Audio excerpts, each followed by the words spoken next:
Open Heavens Daily Devotional. Date: Wednesday, April 9, 2025. Topic: No more laboring. 1. Memorize. Come unto me, all ye that labor and are heavy laden, and I will give you rest. Matthew 11:28. Read. Luke 5, 1-7, KJV. 1. And it came to pass, that, as the people pressed upon him to hear the word of God, he stood by the lake of Gennesaret. 2. And saw 2 ships standing by the lake, but the fishermen were gone out of them, and were washing their nets. 3. And he entered into one of the ships, which was Simon's, and prayed him that he would thrust out a little from the land. And he sat down, and taught the people out of the ship. 4. Now when he had left speaking, he said unto Simon, Launch out into the deep, and let down your nets for a draught. 5. And Simon answering said unto him, Master, we have toiled all the night, and have taken nothing, nevertheless at thy word I will let down the net. 6. And when they had this done, they enclosed a great multitude of fishes, and the net brake. 7. And they beckoned unto their partners, which were in the other ship, that they should come and help them. And they came, and filled both the ships, so that they began to sink. Message. In 1963, while I was a teacher at Ondo Boys High School in southwest Nigeria, I was teaching 35 lesson periods every week. Another tutor, who had more experience and qualifications than me, was teaching just 21 lesson periods every week. He was earning 4 times more than I was earning and was still grumbling about the workload. I went to him and said, Sir, you are teaching 21 lesson periods while I am teaching 35, yet you are earning 4 times what I am earning, and you are complaining.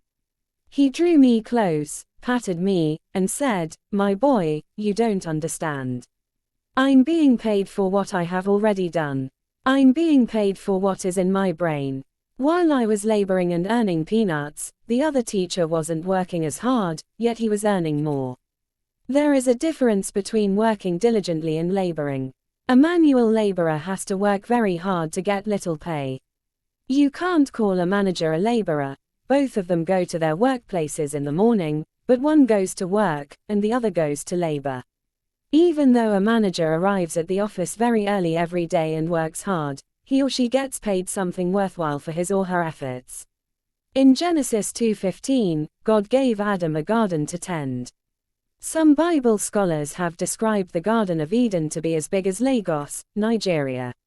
To ask one man to keep a garden of that size requires a lot of work. However, Adam was working, not laboring. After he fell into sin, he began to labor, Genesis 3:17-19, such that when he worked, he sweated. It wasn't recorded that he sweated before this time. Additionally, after laboring and sweating, the ground yielded thorns and thistles. In Luke 5:5, Peter toiled all night and caught nothing, that is laboring. Even though he worked hard all night, he had nothing to show for it. However, Peter's laboring days ended when Jesus came into his life. If you have been laboring and you want your laboring days to come to an end, rebuild your connection with God, and He will put an end to fruitless labors in your life forever. Beloved, if for whatever reason, you are experiencing fruitless labor even though you have surrendered your life to Christ and are living according to His will, I decree that the Lord will step into your situation today and put an end to laboring in your life, in Jesus' name. Key point: an active connection with God will ensure that you do not experience fruitless labor. Hymn: What a friend we have in Jesus.